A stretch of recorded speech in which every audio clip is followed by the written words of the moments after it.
What is going on? We are back with another episode of Green Bay Rewind. I am so stoked to be here. I appreciate you guys swinging in as usual. Taking a look at the comments before we start. We got some breaking news tonight. It's not too often on a Tuesday night that we start with some breaking news, so that should be interesting to talk about for a little bit. Let's see where people are checking in from. I see Nicole's here from Knoxville. Thanks for checking in again, Nicole. Appreciate you being here. My guy Ron in Appleton, weekly watcher. Ron, appreciate you. Tony, who always drops some great comments coming in from Waiuiga. I probably said that wrong. Someone's going to want to take away my Wisconsin card for that one. Corey in New Ulm, as always. Good to see you, Corey. I'm curious, Corey, and I might miss the response back, but being in Minnesota has got to be an interesting time right now with how the Vikings are doing. I'm sure they're riding high and talking about how they're putting together a dynasty only for it to come crashing down. So Jenny, good to see you coming in from Germantown. Chad in as always, winner of last week's giveaway. Congrats again, Chad, coming in from chilly Altoona, Iowa. I almost said Altoona, Wisconsin. Yeah, it's chilly here too. I actually had to turn on my heat, which is unfortunate. Tom coming in from Cincinnati. Good to see you, Tom. Rob, good to see you, man. Great page, GBP Daily. Great person, great page. Does a lot of live shows as well, so good guy to check out there. My boy Swag Coda coming in from Minneapolis.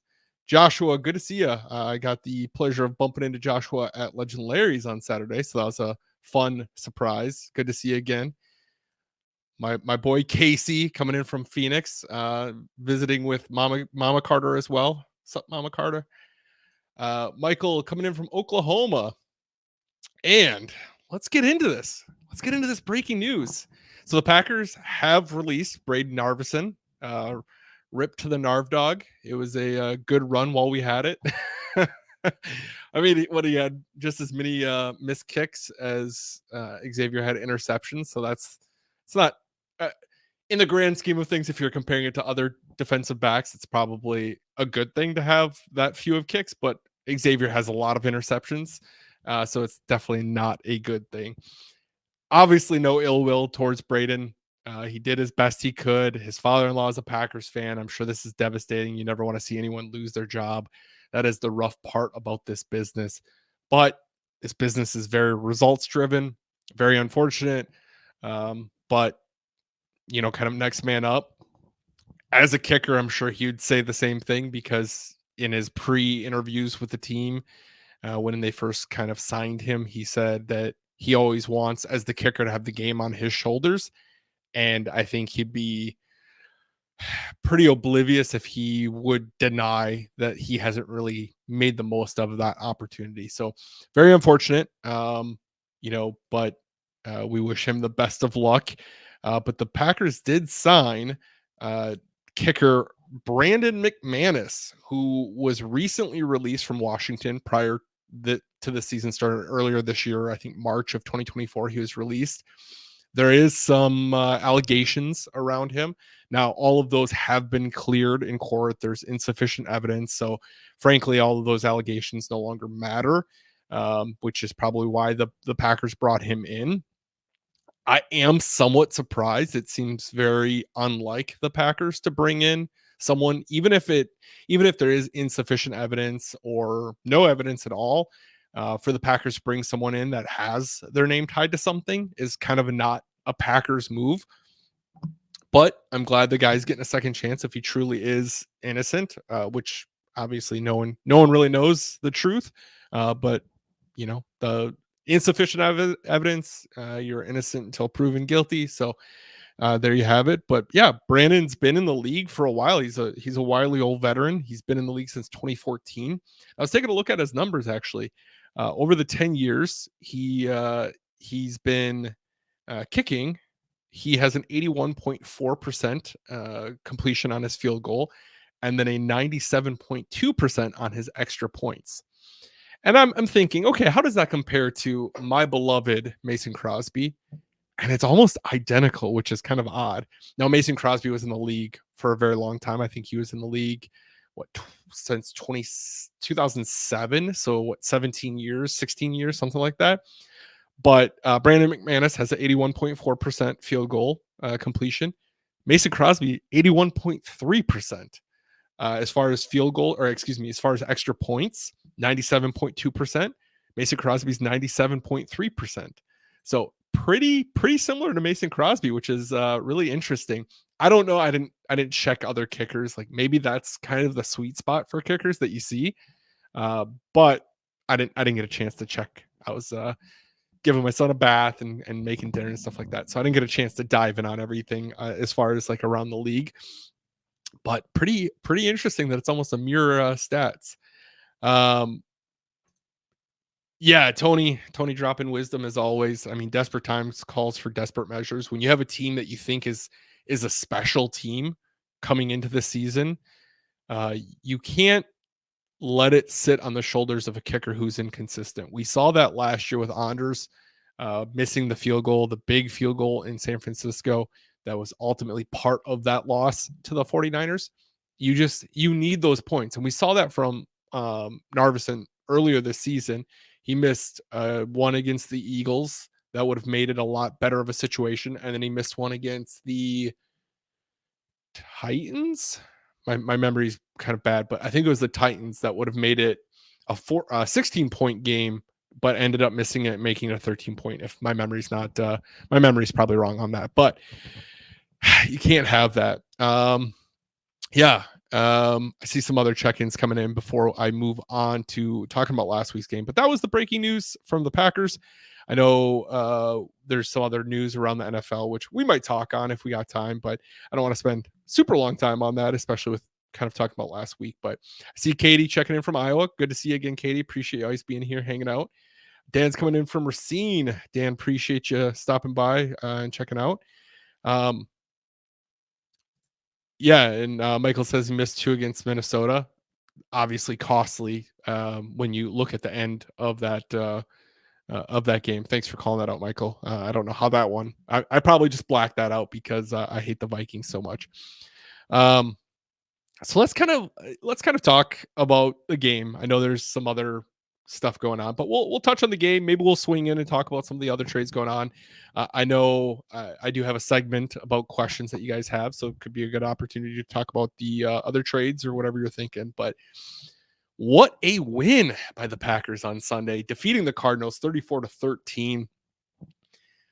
I know I saw a lot of people discounting this win. Not Packers fans, of course, fans of other teams, mainly NFC North. I certainly wouldn't discount this win. Now, if you beat a lesser team by 3 points, maybe that's a win you don't feel as good about. But the Packers took care of business. I mean, anytime you can score over 30 points and hold your opponent to 13 points, that is huge. Forcing 3 turnovers, of course, coming off of 3 fumbles, which we'll kind of talk on the defense a little bit more. But man, a good team is supposed to take care of business. They don't choose their opponents just because it's maybe what is deemed a lesser team by others. Does not matter.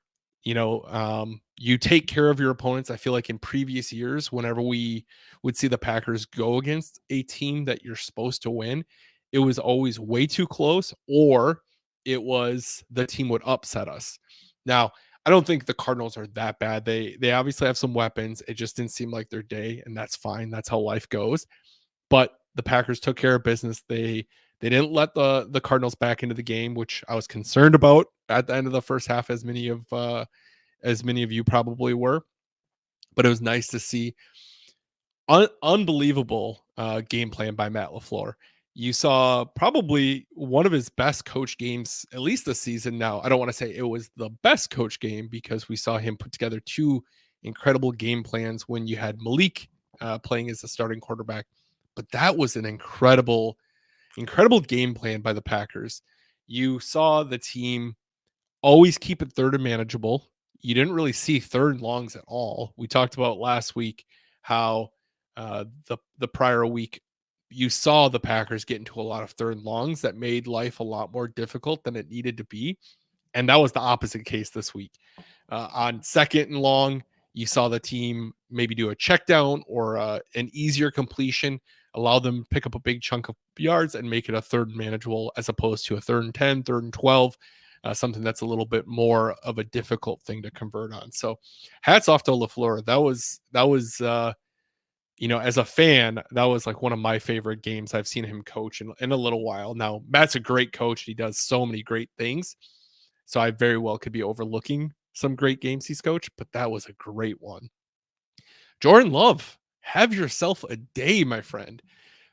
Ended the day with 258 yards, 4 touchdowns, and unfortunately that interception where Bo Melton slipped towards the end of the first half.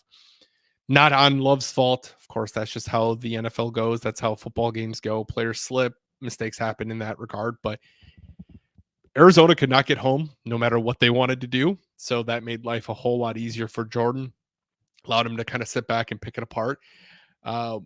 You kind of see his knee seems like it's getting better. You saw him roll out. You saw him able to escape the pocket numerous times and get first down with his legs, which is huge.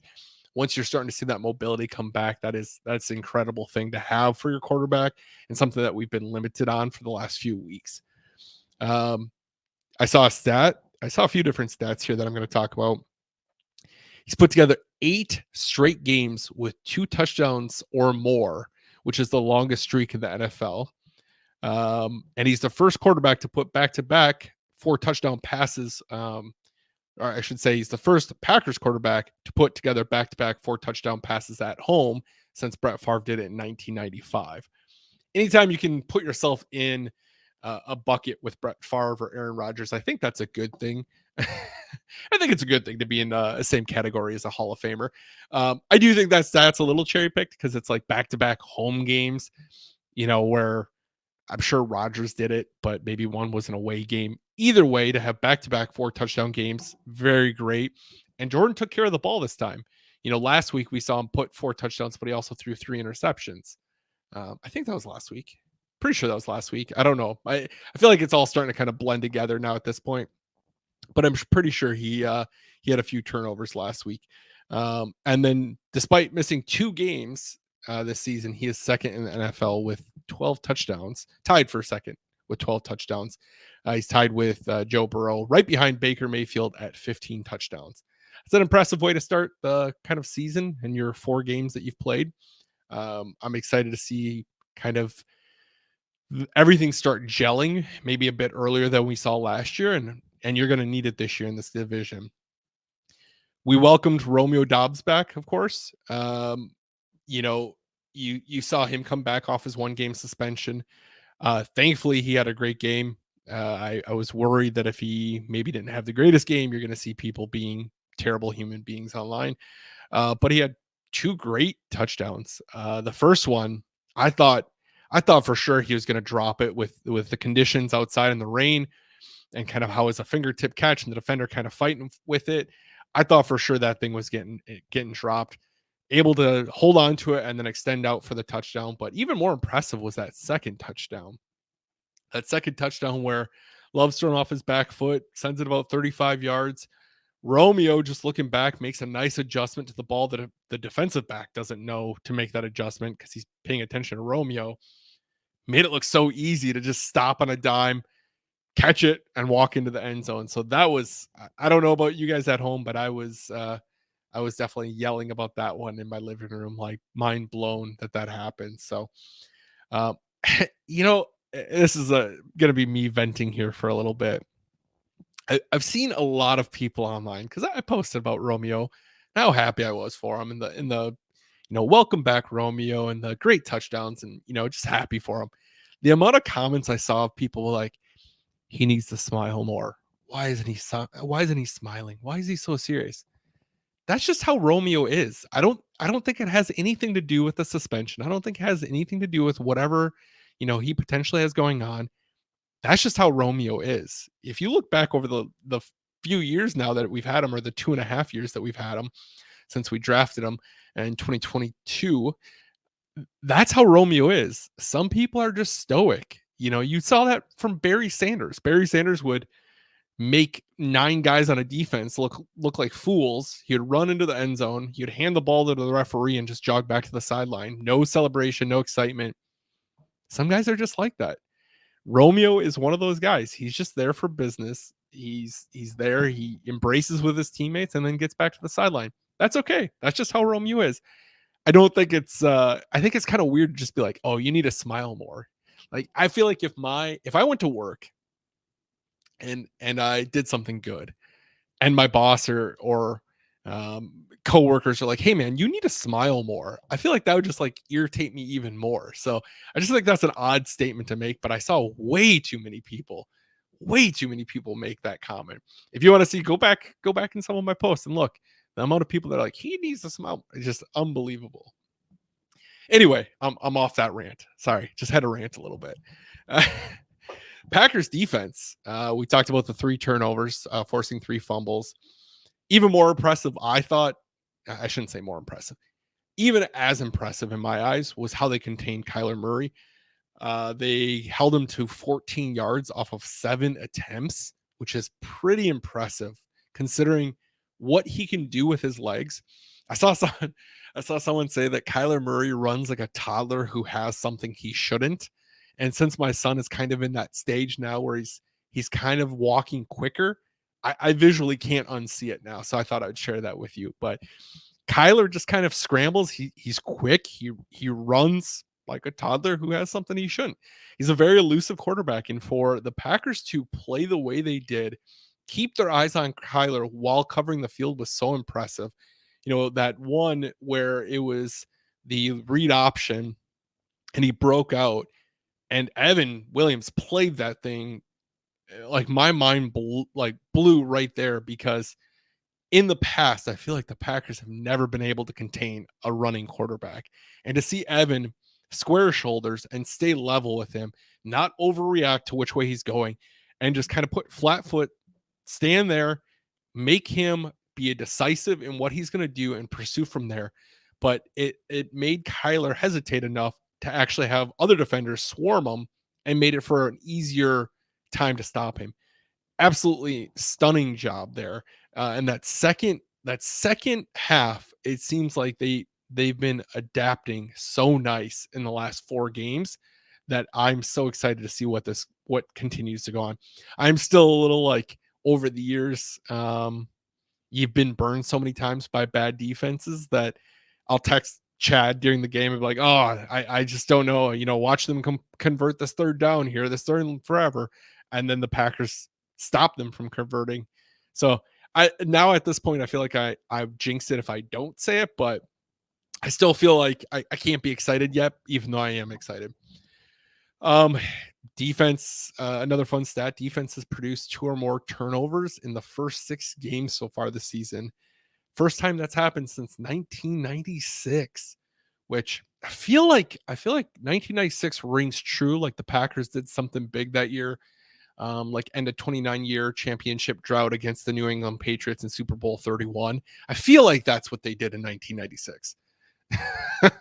No, I'm not saying the Packers this year are going to win the championship Super Bowl because of the fact that they're doing something they did in 1996 when they won a Super Bowl. But it just goes to show the defense is doing a lot of good things, considering 1996 had a number 1 ranked defense. Now, the defense currently gives up a lot more yardage to be number 1 ranked, but things are trending in the right direction, and that's just great to see. There's a lot of season left though, it's nice to see. Talking about this season here and things that we're seeing, but I couldn't help but just be impressed with the job Gutekunst has done as well. Over the last 3 years, he's really drafted some incredible draft classes that have really shaped this team to what it is. 2020 was a horrid draft class for him. You thankfully had Jordan Love come out of that made it somewhat of a redeemable draft class now. But other than that, I think AJ Dillon might be the only one that's still on the team. I could be wrong, but AJ Dillon, there might be one other. I don't remember if Slayton's from that draft class or not, but either way, Jordan has saved that draft class. Still not the greatest. You'd like to get more productivity than just a quarterback, but in the NFL, quarterback's a huge, huge, huge thing to hit on. So we'll take that. Oh, no. Slayton was 2021. Sorry about that. But yes, 2021 was Stokes, Myers, Slayton, and McDuffie. Oh, and that's kind of aging now a little bit better. In the last couple of years, it looked like an even worse draft class. Stokes is still kind of a liability. Obviously, he's had his injuries. That makes things a little bit rockier. But Myers, I don't know. He's up and down as well. Slayton, McDuffie's getting a lot of playing time as a linebacker, and he's looked pretty positive in a lot of ways, especially for a late round guy. But then you get into 2022, 23, and 24, and boy, that's when things kind of change for the better. 22, you got Quay Walker, who's he'll have moments where he just looks so great. And then you'll have moments where he's just kind of a liability. And I think he's maybe still growing in this defense. I'm certainly not, we talked about it last week. I'm certainly not like ready to give up on him by any means. I know Jason asked about that, like where I saw Quay. He's got a lot of promise, and I hope we see that kind of continue to come out of him. Devontae Wyatt was part of that draft class as well. And you can notice when he's not on the field, the disruption on that defensive line is just not there the same way, especially this year. It feels like he's taking a big splash, but he was taken in 22. You have Christian Watson, of course, which had a touchdown on Sunday. He does so much that he doesn't get credit for by taking the top off of a defense. Sean Ryan, who's done a great job on the line. Romeo Doubs, of course, 2 touchdowns on Sunday. Really great route runner, really great hands, fantastic receiver. Zach Tom, can't say enough about him. Zach Tom's just an absolute stud. Kingsley Engelbar and Rasheed Walker. Rasheed's obviously a big part of our offensive line as well, and Engelbar's great depth on that defensive line. So 22 is an outstanding draft class. 23, LVN, jury's still out on him, still waiting for him to kind of take that leap. Musgrave, who's a solid tight end, dealing with injuries this year. Jaden Reed, I guess he's an okay receiver. I mean, he makes a play every once in a while, right? No, Jaden Reed, dog. Very happy to have him. Tucker Kraft, who's been incredible. Colby Wooden and Carl Brooks both just seem to get to the quarterback. Dontavian Wicks was a 5th round steal, and then Carrington Valentine, a 7th round steal. So hell of a draft class there. And then 2024 is already looking great. Jordan Morgan, who's been starting in the guard when he wasn't injured. He obviously had a shoulder injury that sidelined him for a little bit. Edrin Cooper, I almost said Edrin James. Edrin Cooper, honestly, looks like he's inside linebacker 1. When he plays and he's on the field, he looks like just a dominant player on that defense. And the way he reads things, the way he reacts, I'm happy to see he's starting to get more and more playing time. It's very well deserved. Javon Bullard, Evan Williams, both of those guys are getting a lot of playing time, and it's showing. They're incredible on the field. We need Cooper, Williams, and Bullard on the field, I feel like, at all times, because they're just playmakers. Marshawn Lloyd looked great until his injury sidelined him a little bit. I'm excited to see what he does. And then Tyron Hopper looked incredible in the preseason. I'm excited to see him continue to develop. But already 2024 draft class is looking like a great draft class. So that'd be 3 draft classes back to back to back that Goots put together some strong draft classes for, which you're seeing the results now. You have young guys that are making big plays, that are making positive impacts on the game and allowing the Packers to win games. So incredible. Now, if we have to talk about negatives, obviously Brandon Arvison, that's a negative. That my notes was like, going to talk about like what should we do, but the Packers obviously have answered that. They have released Braden and brought in Brandon. That's fun. Brandon. And then the only other like thing I'm nitpicking on is the stupid penalties. Excuse me.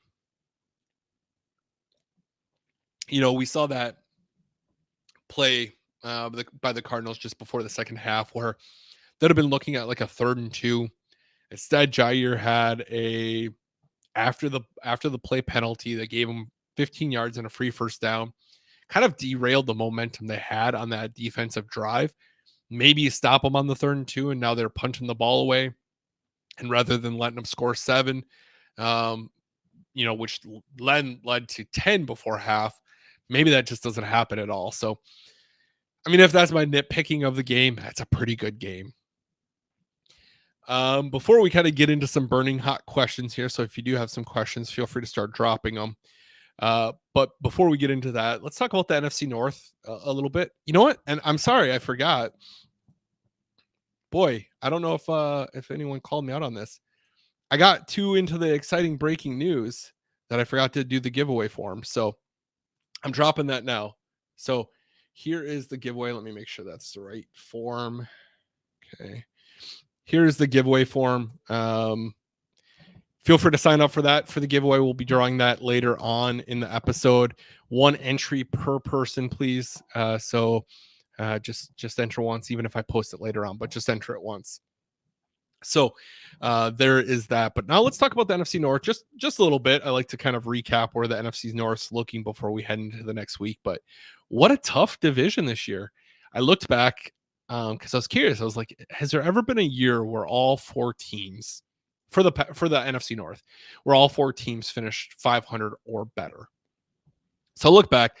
The NFC North is not that old. If you're old enough to remember when they restructured it, it used to be the NFC Central. But the NFC North isn't super old. So I looked back in the NFC North history, no team, the Packers, Bears, Vikings, and Lions have never had a year where they all finished 500 or above. The closest I could find was back when it was the NFC Central in 1995, and the division ended with the Packers at 11-5, Detroit 10-6, Chicago 9-7, Minnesota 8-8, and then Tampa Bay at 7-9. That's a pretty competitive year as well. I'm curious if we're going to see that kind of continue throughout the year, or if we're going to see, maybe a team go on a losing streak and kind of fall off on that. Hopefully it's not the Packers, but in this year, who knows what could happen. It's a very competitive year. Sunday is going to be an interesting one. The Lions are at the Vikings Sunday at noon. Minnesota's coming off their bye, giving themselves an opportunity to freshen up a little bit. And then Detroit's coming off that whooping of Dallas, where they completely embarrassed them in Jerry's World on his birthday, which, I mean, you love to see. I know it's the Lions and we want them to lose, but man, you love to see that. But a huge loss for the Lions and losing Aiden Hutchinson for the season with his leg injury. He was leading the NFL in sacks at 7.5 this season, so it is a very huge loss for them. And interestingly enough, his 7.5 sacks are half of Detroit's sacks this season. So they're at 15 this season. Aiden producing 7.5. Current standings: Vikings are 5-0, Lions are 4-2, Packers and Bears are 4-2. All right, I'm sorry, did I say Lions 4-2? Lions are 4-1, Packers and Bears are 4-2. So what a season so far. But let's get into some questions here. Let's party.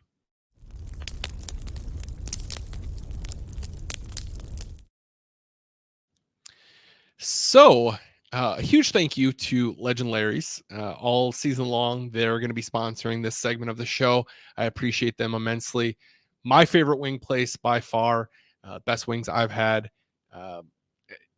Definitely the best. Like I love their sauces. I love their DOA and their Scary Larry. So huge fans of Legend Larry's. And then did want you to know that all season long, if you go to Legend Larry's, whether it's during a Badgers game or a Packers game, they have $10 wings when you're dining in, $10 a dozen. So if you're coming into Green Bay and you're like, hey, I want to get some good wings, I don't want to pay a ton, go during a Badgers game. Go check them out. Make sure the Badgers are playing on a Saturday. I saw Joshua there on Saturday. He's getting some wings during the Badgers game. So he got some $10 dozen wings. Yeah, it's a great deal. I need to get in there more often to get $10 wings. That's for sure. So let's start seeing some questions here. I'm going to kind of rewind back. Let's see.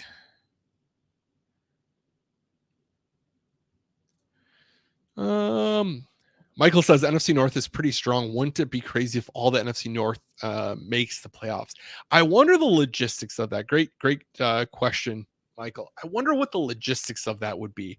Like, how is that even possible? I'm sure it is, but I'm curious if you could play around with like a playoff, predictor or whatever the thing to put out the scenarios. But I'm curious on I can't imagine that's ever happened. I think that'd be a bigger deal if we'd ever seen it happen. I don't think it will happen. I think one team will eventually start to kind of fall back a little bit. I know the Bears have played some weaker opponents, but they're getting stronger as they go. So I'm not going to like discount them by any means. It seems like they're kind of picking up momentum as they go. They have a strong defense.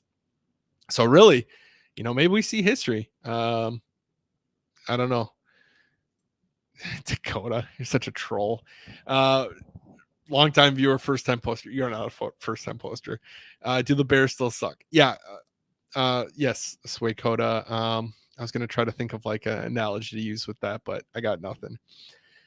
Let's see here. Yeah, Joshua, I was gonna ask you, how was your hot wings? I know we talked about going up another flavor here. I'm curious on what you thought of those. Here we go. Casey. I meant to ask Casey, and this is going to be relevant to many people watching here, but Casey lives in Phoenix. The Cardinals are obviously in that area. So I'm curious on how the vibe's been in Phoenix, Casey, with the Cardinals losing to the Packers. I hope you've been wearing your Packers gear as much as possible.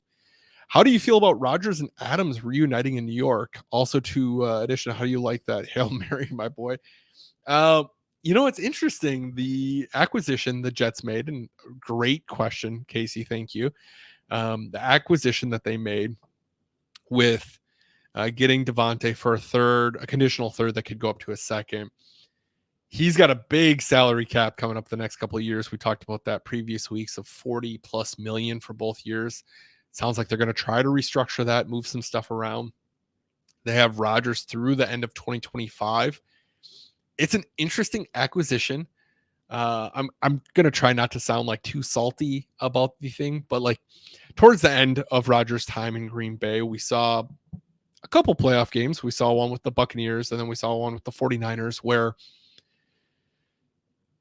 there's too many times I felt like where Rodgers, and I'm not trying to knock Rodgers, right? Every quarterback has their flaws, and I think this was Rodgers, where Rodgers would like pinpoint onto a receiver. He went to his safety blanket a lot, and I think that was like part of his perfection, right? He didn't want to throw interceptions. He didn't want to make mistakes, so he'd go to guys he trusted. Now, in a lot of situations, that was Adams. Adams made a lot of plays, which was part of the reason why he was that safety blanket. But in those last two playoff games that we saw him lose to the Buccaneers and to the 49ers, you saw him stare down Adams in so many opportunities where Lazard was open. There's that slant where Lazard could have walked in. Instead, he tried throwing it into like double coverage to Adams in the back of the end zone.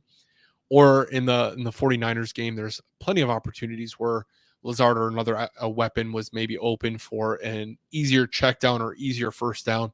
Instead, you'd see Rodgers trying to go for that home run ball to Devontae. And I think that's kind of Rodgers' flaw as a quarterback, especially when it comes to that postseason and really wanting to like, I don't know if that monkey on his shoulders just kind of getting heavier and heavier, but like, I'm sure as he goes into the postseason and thinks about his legacy, and he thinks about the fact that he gets dogged a lot for winning one Super Bowl. And I think maybe that voice gets louder in his head as he's going, and he feels this extra need to be even more perfect, which then ultimately leads to his demise as a performer.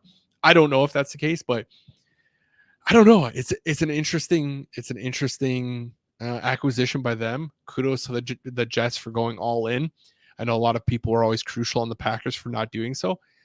But if the Packers went all in, we wouldn't be enjoying what we're enjoying now. So I think there's a reason that good franchises generally tend to not go all in, because they know that if you sell everything for these magic beans, it doesn't always pay off. In fact, it very rarely does. I think the Rams, as of late, are the only team I can remember that selling out really paid off. Usually it just, I don't know. Usually I think you end up like the Browns that are regretting for some of the financial decisions they've made. Ooh, my boy, Matt Ramage. Good to see you, bud. Appreciate you swinging in. Another great live show.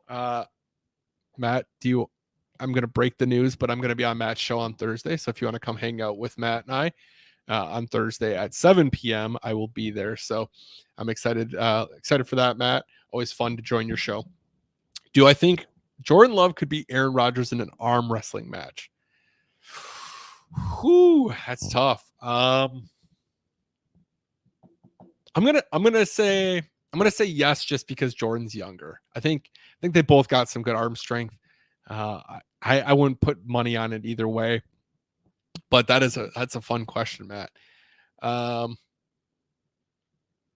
Let's see here. Dakota coming in with another one. Let me get a drink here. So Dakota says, and Casey, was it?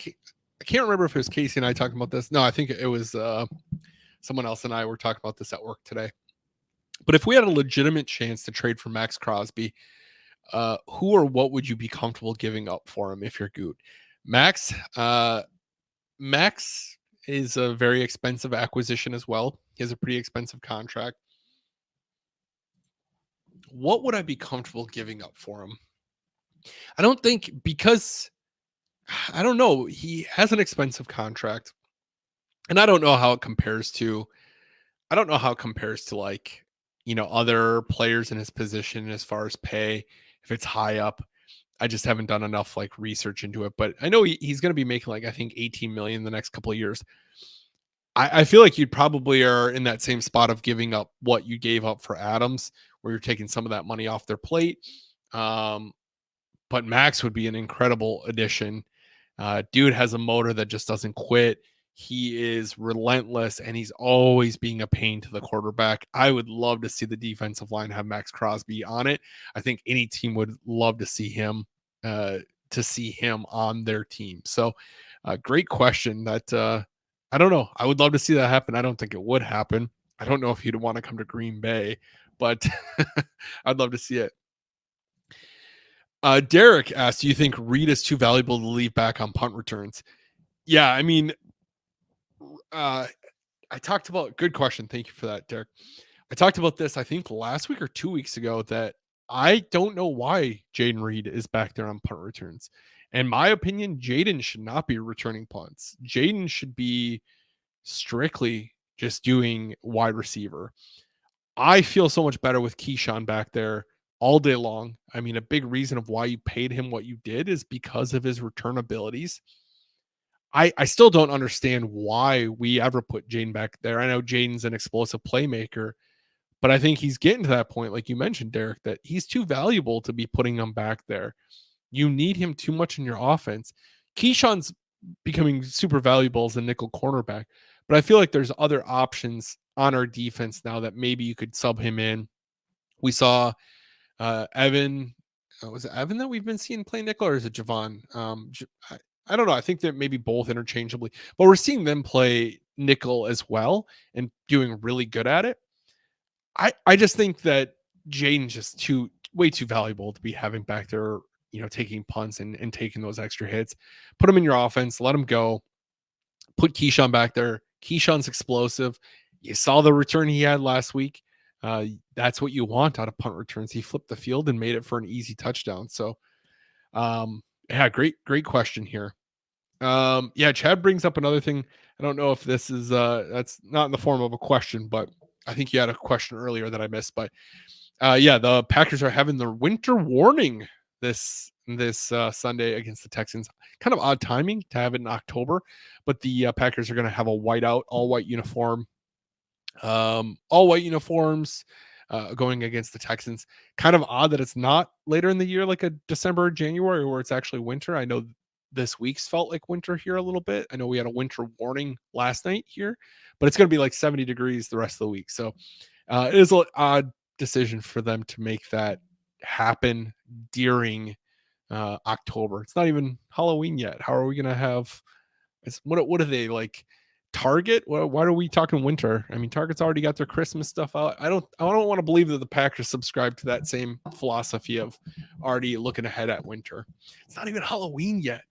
Yeah, I think the only other thing, if there's any other questions, feel free to submit them. But the only other thing I want to talk about is that the Bills acquired Amari Cooper, which I don't know if that's going to be a big signing for him. I don't know if Amari Cooper's kind of on the backside of things. I know he had a huge career in Dallas for a while, initially starting in Oakland, and then had a lot of success in Dallas before going to the Browns and doing what happens when you go to Cleveland and shriveling up and hating your career at that point. But could be a good acquisition for him. And then in exchange of signing Cooper, they actually cut MVS. So bummer for MVS. You never want to see anyone lose their jobs. I always liked Marquez. I know he frustrated a lot of Packer fans, but he's always a nice guy. I was happy to see him win some rings with Kansas City.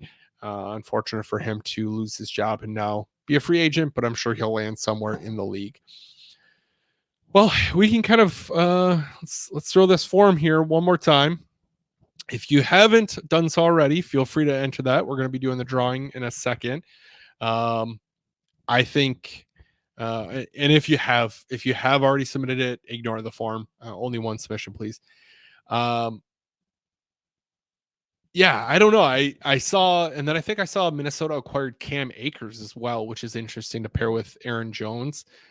I thought maybe that Aaron Jones was his injury maybe is worse than they thought, but the report I saw that Cam Akers is just there to help, not so much to take any production as far as like because of his injury that he's dealing with. But I mean, you're seeing Aaron Jones kind of continue to be banged up, and I love Aaron Jones so much.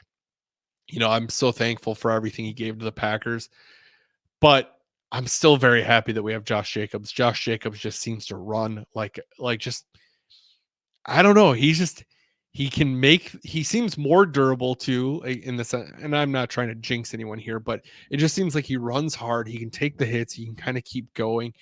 It's just his style of running, and the Packers have leaned on him a lot. Him and Emmanuel Wilson have looked great as a 1-2, and he's been a really good acquisition for the team. I do love Aaron Jones, and it sucks that he had to go to Minnesota, but I guess it is what it is. Final question here, and then I'll do the drawing. Swaycota says, do you wear your Eric Stokes jersey on Saturday for your guided fishing trip? I don't know. I don't know what options you have. I mean, I like Stokes. From a player perspective, he probably hasn't lived up to that first round pick, but he's a nice guy. So I say, why not? Let it fly. All right, let's do some giveaways here.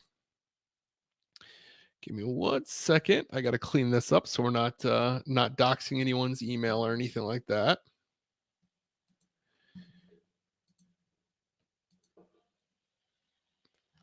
How's everyone week going by the way, while I'm doing this? I'm curious how your week's going. Everyone having a good week? I know I got a busy week at work, which is never a bad thing.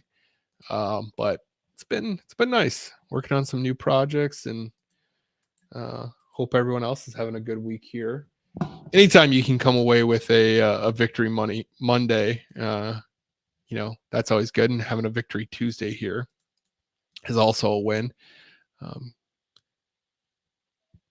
See here. Sorry, just filtering all this stuff. It usually takes a little bit. So like I said, I'm not trying to dox anyone, and not trying to dox anyone's email address or anything like that.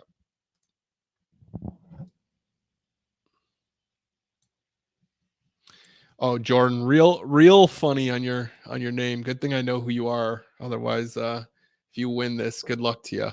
All right, so we have 16 entries. I got to share my screen.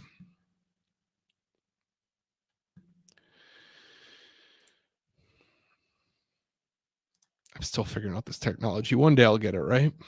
Probably not. All right. 16 entries. Good luck to you guys. And if you do win, just make sure you let me know and give me the number 1 through 40 that you're picking. So here we go.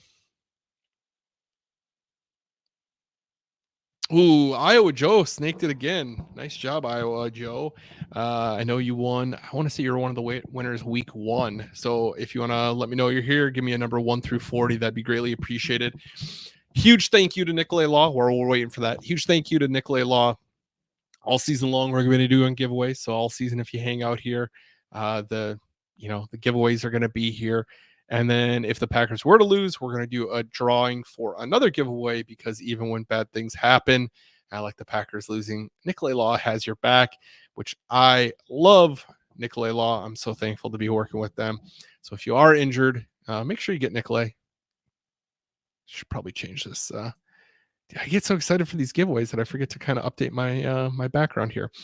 All right, I saw Joe commented 26 and up, and then I got another thing that I got to announce here after I do this. So Joe says 26 up. My birthday's on the 26th, so maybe this is a good one. I have no idea. I don't know what's in anything because it's all randomized. You can't see it anyway, Joe, but that's 26. Good luck. Oh, did I freeze? Can you see me? Am I frozen? Can anyone give me anything? Make sure before I open this.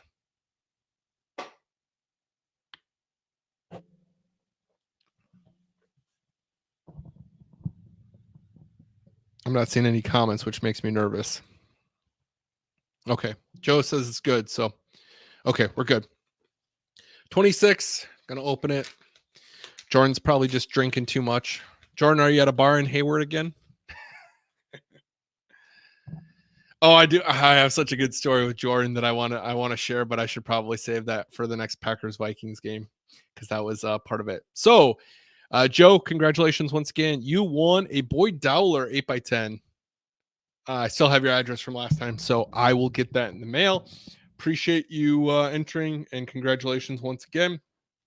So something fun, this week, Nicolay reached out to me, and they said, we're just not giving away enough stuff. And I said, well, what should we do about that? I want to make sure that we're giving away enough stuff, and that life's looking good.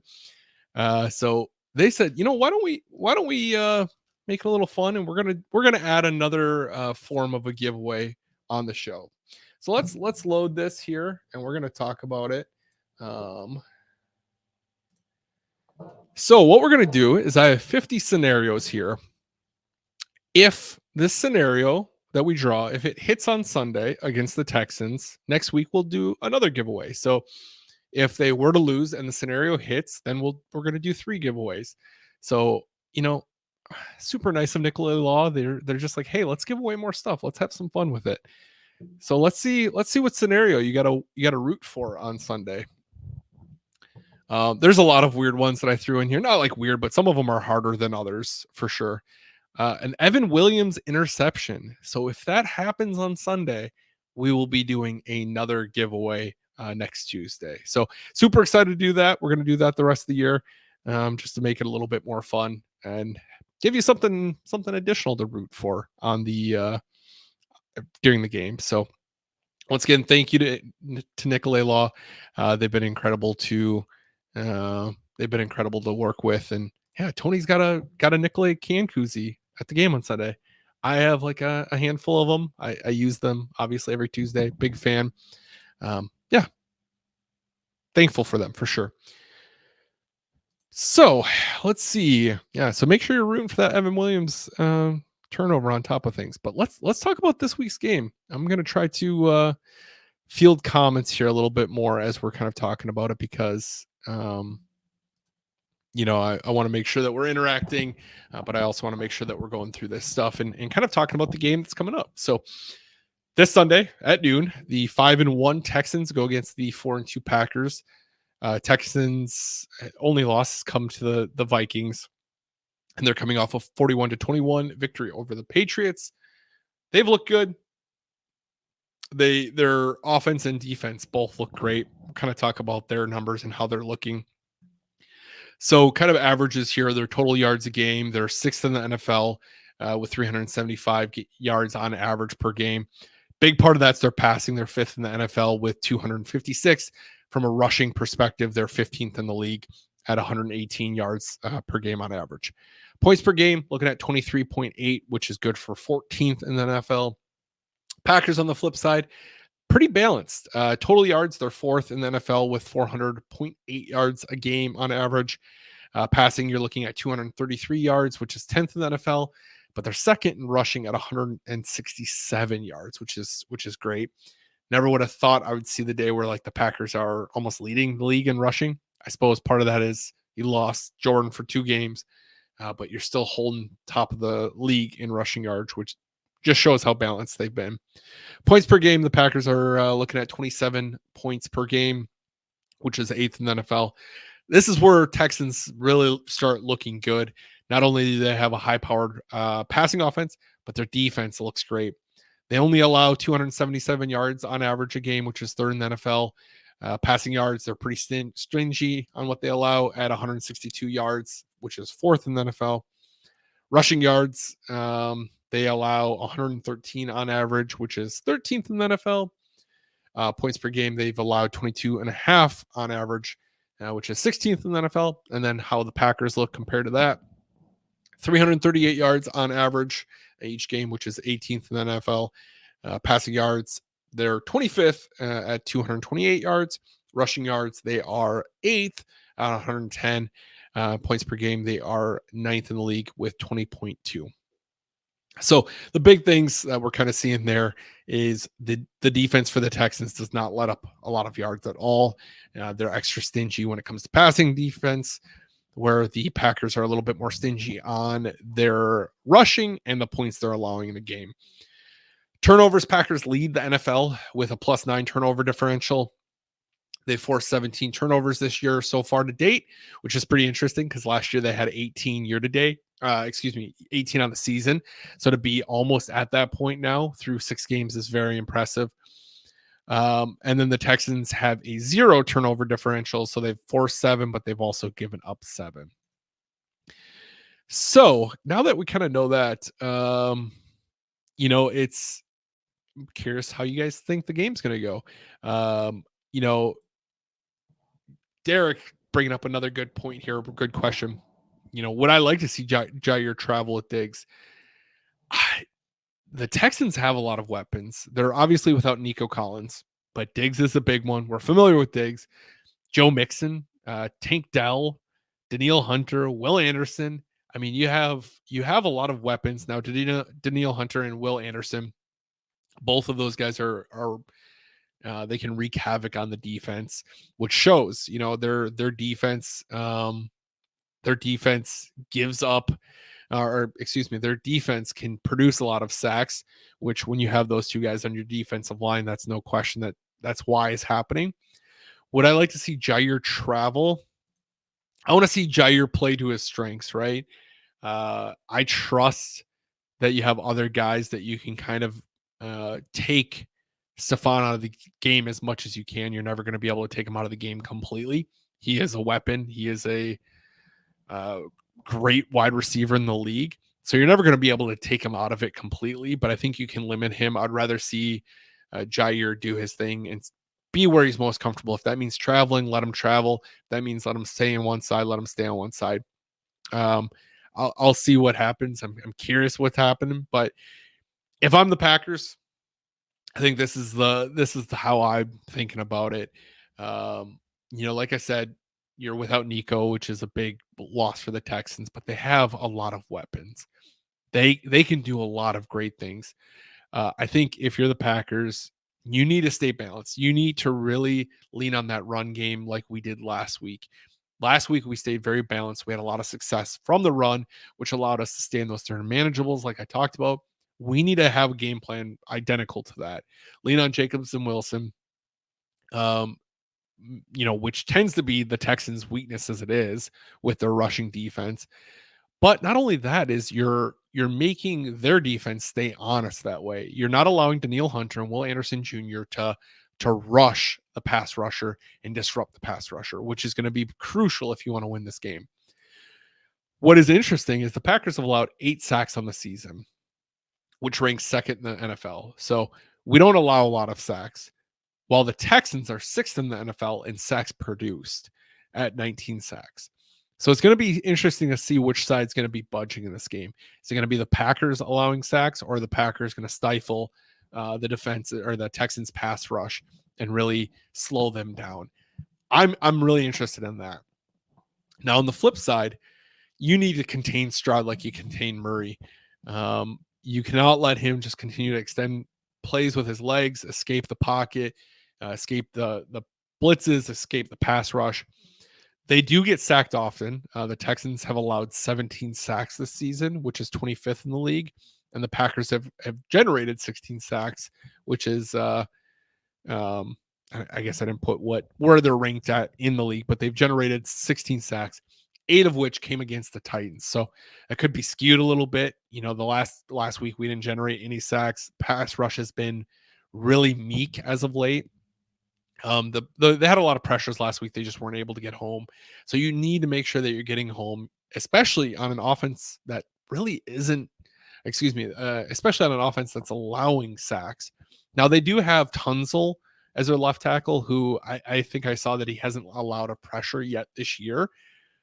So that's going to be a tough task. You obviously are going to have to exploit it elsewhere and really make Stroud uncomfortable where you can. My hope is you can make him uncomfortable, sack him a few times, hit him here or there, and make him force some things, force some turnovers, and capitalize off of those. So if I'm the Packers, that's my focus. Make Stroud uncomfortable. They give away the ball as much as they take it away. They allow a lot of sacks. The Titans have allowed, I think, 17 sacks as well, and they're 24th in the league, or tied, I guess, with the Texans. So if you can get the same production that you got against the Titans, against the Texans, you're going to be in an okay day. It's going to be a tough game. Stroud's dangerous quarterback. He can throw on a dime and make some incredible plays. It's gonna be a game. I can't wait for it. Thundermitten says that he wants to see Stokes step a bit. I think we all would love to see that. You're certainly not alone on that. He's fast. He has the speed. You just need to be aggressive. You need to be able to play a little bit more physical, play your size, and hopefully you can turn that corner. I think I'm scared his time's coming up though. And I don't know that we'll ever see that, especially when he's seeing more limited playing time with Carrington be there. Let's see here. Packers are ranked 11th in the league. Thanks, Tony. Appreciate you always. Tony's always here fact checking me, and I appreciate that about Tony. If Tony ever leaves the live chat, this is definitely going to go way out more off the rails than it already is. So that's kind of the recap of what we're going to see come Sunday. I'm excited. I don't know if you guys are going to be there. If you're going to be there, hope to bump into you somewhere. I don't think I'm going to go down to the game at all, but if you see me out and about, make sure you say hi. I don't know if you see me out, you're never bothering me unless I got a mouthful of food or something. Maybe then just wait till after I'm done eating. But like Joshua, I saw him at Legendaries, and I appreciate him stopping by and saying hi. Let's talk about the fun story of the week. I like to always end these shows on a fun story. Before I do that, if you are coming to town and you need some resources, check out my website, The Green Bay Guy. I'll pull it up here. I'm sure you guys are all aware, so I'm not telling you anything new here, but I have a guide that helps people who are coming to town try to find places to eat, drink, things to do, things to see. I do have a disclaimer here on the bottom that I have the palate of a 7-year-old. So, my ratings are based on my experiences. Just because the place might not be rated the best doesn't mean it's not that great. But I've put together some of my favorite places that I'd recommend that anyone who's coming to town check out. So I do the same. So if you are coming to town, you need that resource, check out thegreenbayguy.com. So shameless plug here. Let's go here. So this week's story of the week is a fun one. In 1992, the Packers acquired Brett Favre from a trade with the Falcons. They gave up a first-round draft pick in exchange for Brett Favre. A trade that, by all accounts, shouldn't have happened. And let me explain here. So after the teams agreed to the trade, Brett Favre came in for his physical, and then that's a requirement for finalizing the trade. If a player fails the physical, the trade is null and void.